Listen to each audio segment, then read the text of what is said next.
Hey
guys, Jack Zucker here, and I'm back with the inside-outside pentatonics and adding a little 7/8 line for good measure. And I just want to show you that this stuff isn't just for hardcore jazzers. This is sort of a fusion-y thing, but you can apply this stuff to blues and rock and fusion, obviously.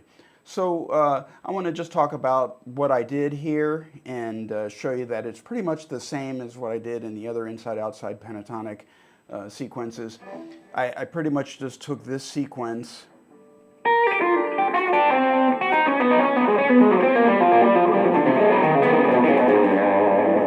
and I'm just moving it up and down the fingerboard.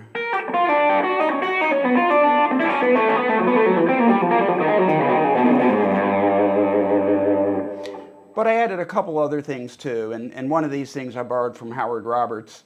Howard Roberts was the king of something called sonic shapes, and that was just kind of an amusing little reference that he came up with to represent shapes on the guitar, because the guitar is a geometric instrument, and you can use shapes, and shapes of all types, whether they're represented in three notes that are across several sets of strings,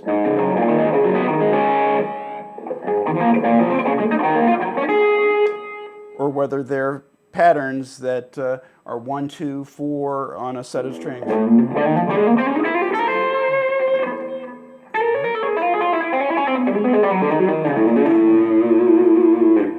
And that particular pattern, which I really like, reminds me of Holdsworth, but a little easier to play since I don't have the football player-sized hands that he did. And this is just 1, 2, 4, but skipping a couple frets here.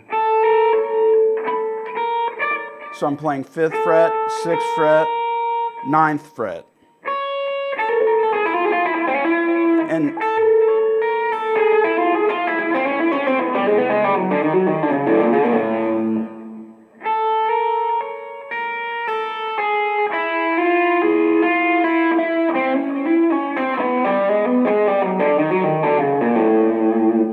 it doesn't really matter what the pattern is. The point is that when you play it with authority, and if you end the pattern on a note that fits within the chord, it's going to sound okay, because the user will, or excuse me, the listener will hear the pattern, and they will associate it with something recognizable on the premise of, I know what I like, but it's really, I like what I know. And so you can play almost anything, really. That's the whole thing about the concept of inside-outside playing, is that you literally can play anything as long as you play with authority and resolve it properly. So whether the pattern is 1, 2, 4, and whether it skips a set of strings, or whether it's a little bit more complicated. Now, I did use another pattern in here, which is a 7/8 pattern, and I'm going to show you that, and it's a really cool pattern, and I don't know where this came from.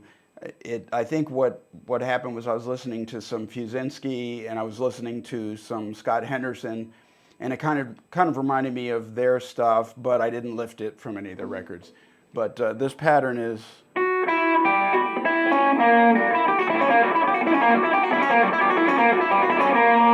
and it's 7 notes, and here's how I play it. Now, I use pick and fingers, but you can do it with a pick as well, but I'm going to play it on an F sharp, and so it's F sharp, E, G, F sharp, and then the other 3 notes are E, C sharp, A sharp.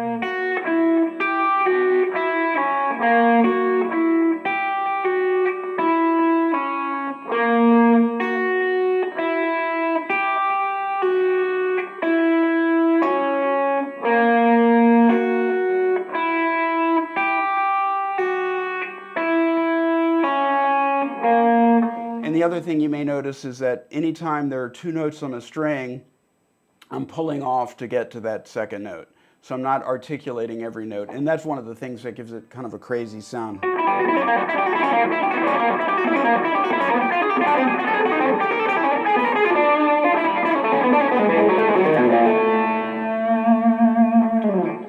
And so when you play that across the strings, it's got kind of a cool sound because of the tuning on the guitar.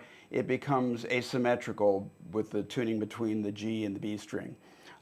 And I can take it and I can apply the same thing that we did in that Holdsworthian line with the skipped frets in between. So I can play it. I'm going to show you what it sounds like over the backing track, and I'm going to vary it. And all I'm going to do is take these notes, 1, 2, 4 across a set of strings, but I'm going to play it on each set of strings with the pattern that I just showed you.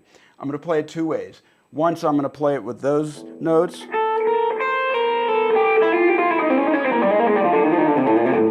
I'm going to play it again, skipping a fret in between.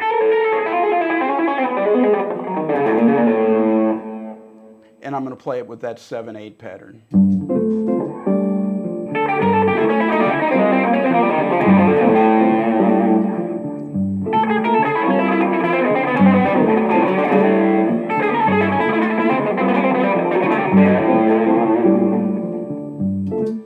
Now you can also play that, you can apply that 7/8 pattern with pentatonics, and you get some tricky fingerings. But if we take the pentatonic where we're repeating basically a three note pentatonic per string,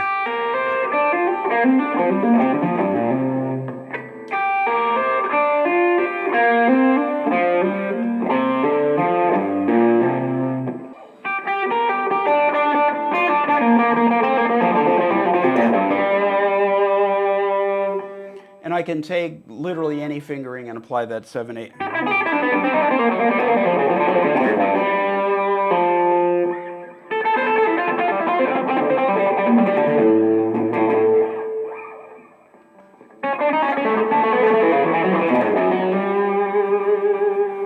And as long as I move it around and come back into the key, we're good. So that's the takeaway from this. You can use these lines over any style of music you want. You're not limited to playing these over straight ahead jazz. And experiment with it, move these things around, get familiar with how to play the basic techniques, stay in good time, or play them out of time a la Coltrane sheets of sound, but get them ingrained into your playing in a way that works for you. And thanks again for checking out my channel. Please like and subscribe. If you have any questions, comments, feel free to reach out to me. My YouTube is youtube.com/Zucker, and I appreciate you always having my back and supporting me, and don't think I have ever forgotten that, and I'll always love you guys. Thanks. Peace out.